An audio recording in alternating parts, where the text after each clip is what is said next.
Welcome back, everybody. I'm glad y'all are here to join me today. I'm bringing y'all another game of now Ascent of Legends. I had to change the name due to the fact someone done stole my name that I've had for 13 years, mind you. 13 years I've had Rise of Legends as a name. My patent got fucked off, so whatever. It is what it is. Alright. Um, So the new name is Ascent of Legends. Rada rada rada. Last time in the last video, oh yeah, I found out another thing. Apparently, I can't play background music from my favorite bands of all time, which is fucking retarded. You know, I clearly stated in my last video that I had to delete off YouTube that I was on Pandora listening to music. Dumbasses be having freaking music playing, singing along with them on YouTube, but I can't sit here and talk about a game while listening to music. I'm gonna leave it alone. YouTube, y'all are fucking retarded when it comes to that. Anyways, sorry. I hate being rude. I really do. I'm not a rude person at all. I really rather prefer to be nice and be productive with what I'm doing. So we're gonna just jump back into the storyline of Erebus, or not Erebus, my mistake. He's the demigod of Erebus, Reparts and Dirge, and we're gonna go from there to go ahead and continue their journey. Last time, in the last video, I had actually entered an arena battle, but because I had background music playing, y'all get the picture. So I went 3 rounds into the arena, battled some creatures and whatnot, and got some experience. Well, because y'all don't get to see the video and hear about the adventure, I'll calculate all the experience from that later because that is still part of my storyline. We're gonna go ahead and tell the officials that we're gonna quit and just continue with this last part of the storyline y'all know of. So on the map here of Pandorum. Pandemonium is Cypher is the country we're in right now. That's the kingdom of Cypher. We had traveled to right here, which is that little pond right there. That's Sahagin Pond, right? So we traveled there, then up, and now we're going here to Avelis. Kind of a meant to just kind of go diagonally from the north or the south gate, but it is what it is. We got some experience along the way. I'll calculate the experience from them battles later. What we will go ahead and do is just continue it. We got another hour till we get there, so it's just one roll of the dice. One dice roll equals 1 hour of travel. So we'll see what our encounter chance is and go from there. Alright, and I rolled a 4, so it's a moderate encounter. We come across what's in the area. Nothing but grasslands, so not even any trees really in sight. Alright. Okay, here's what we're gonna do. We're walking along, and we hear in the distance a scream. We see that there's a cabin off in the distance, and we go to rush over to find out what's going on. It takes us like 15 minutes to run over there, you know, within the hour. We come up to the big wooden door. It looks kind of rickety. We got to do a strength check to be able to see if we can bust the door in to see what's going on. And we'll have Dirge go first, since he's got the lowest strength. and he fails. So let's see if I can do it. I hit a 3. That puts my strength 38. A door only actually has 17. Only reason he failed is because 1 is an automatic fail regardless. And so a 2 or higher on either one of us would have been sufficient enough. So I busted in and we rush in to see. We see a dead body on the floor. It's a female body, completely covered in blood. Intuition check, look around. 5, we pass it. We notice that there's cuts on them, on the body. We look around the room because it's a one-room little hut thing. See a bed. We see, cabinets and pots, pans, stuff like that hanging up from the hooks on the ceiling and stuff, and just normal household items. Nothing really looks like it's been disturbed per se. We look out the back window and see a shadowy figure running across the lawn, the back of the house. So I'm gonna pull out my, because it's all open window. They had little kind of great things over the window, so it's just open up. Alright, so I'm gonna pull out my elm longbow. My range is not that good, but maybe let me do an intuition check. I pass. I find a rope. I tie the rope to the end of my arrow, and I string my arrow. Now, I'm going to have to hit no less than a 3.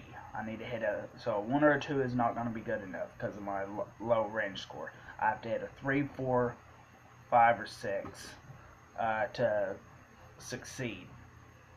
Okay, I'm going to try to aim and shoot at the figure and see if I can kind of, reel him in. He's about 50 foot out. I've got 100 foot range on my longbow, so we'll find out. Okay. Pretty good shot. Pull back. Go straight through the back of his leg. I grab a hold of the rope and I tie it down to a trying to think of something that would be in the house that's sturdy, like that's right there. You know what? I hold on to it. I jump from the window. Tell Dirge to follow me, and we run up to where the figure is. It's a male figure, and the arrow pierced the back of his leg, went straight through, and it's like just hooked in there. He's sitting there trying to break the arrow to get it out.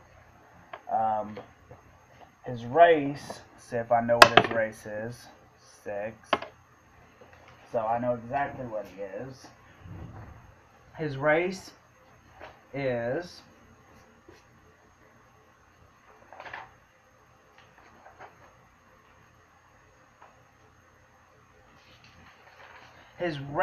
is a werecat.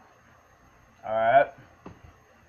And werecats is a race that's similar to werewolves, except they're more cat-like instead of, dog-like or wolf-like, whatever.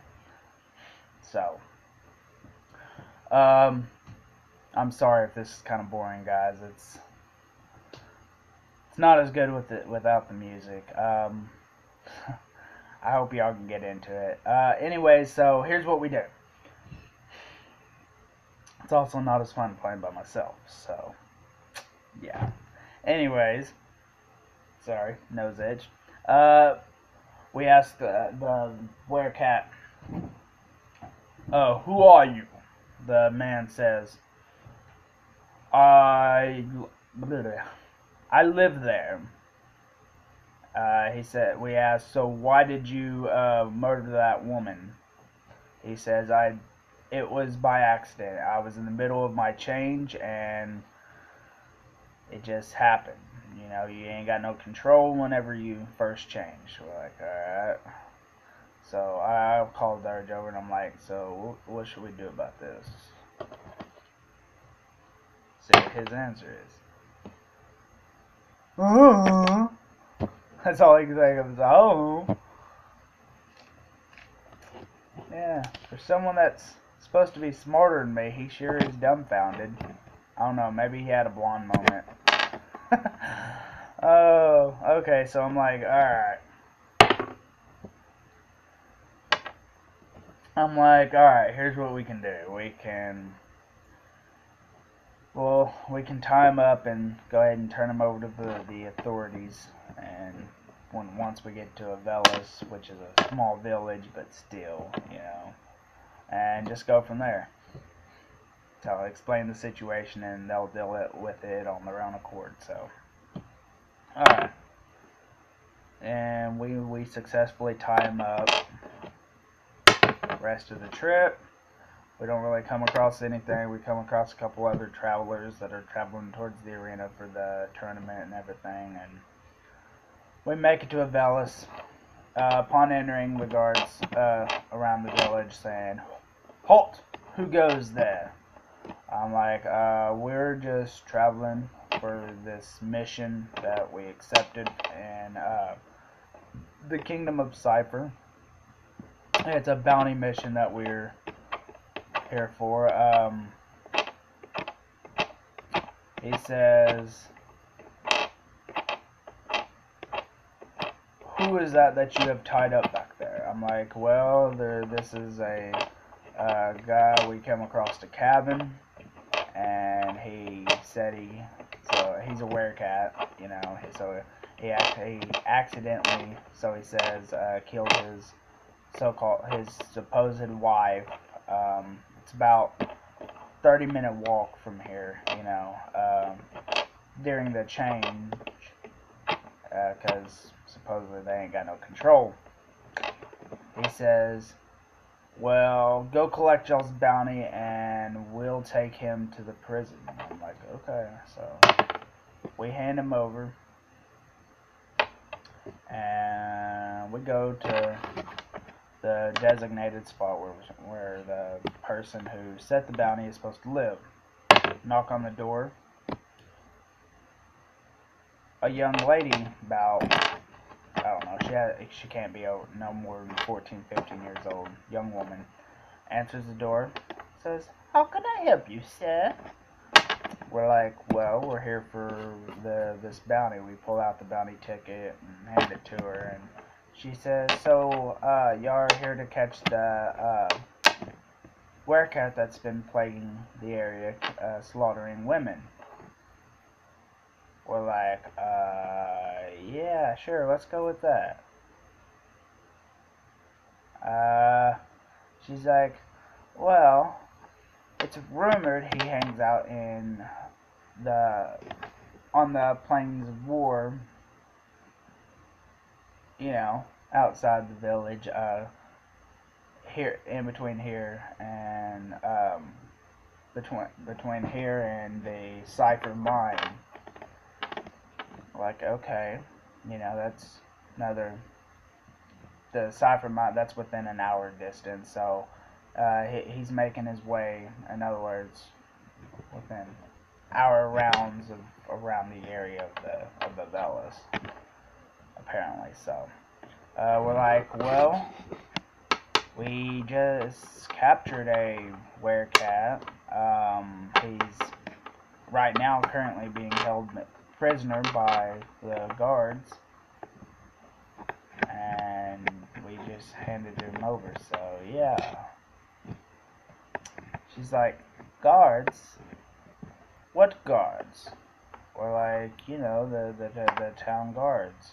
She's like, this village has no town guards. It's we're out here. The only ones that's actually guards us is, you know, the men folk that, you know, husbands and stuff, the farmers, and yeah. Other than that, there's really Kingdom of Cypher hasn't sent any guards. The guards that they're supposed to send hasn't arrived yet. So like, oh, it's not a good thing. So we run back to the spot where the so-called guards took the guy, and they're gone. They're gone. So this is where we go for tracking. I'm gonna go first since I am a. Well, actually, it wouldn't even matter. We're both level 1 on tracking. I fail my tracking. So let's see if he passes his. He passes his. He picks up, finds some footprints leading to a sewage grate. You know, sewer down the little area that goes down into the sewers. So we're like, all right. So we lift the fucking grate up and go down the stairs. We get down there and find a torch on the wall. It's already lit. Somebody lighting them as they go, I guess. I don't know. We go ahead and grab the torch out. Go ahead and add a torch to my inventory. Torches can be reused. So, each torch has 3 uses, so.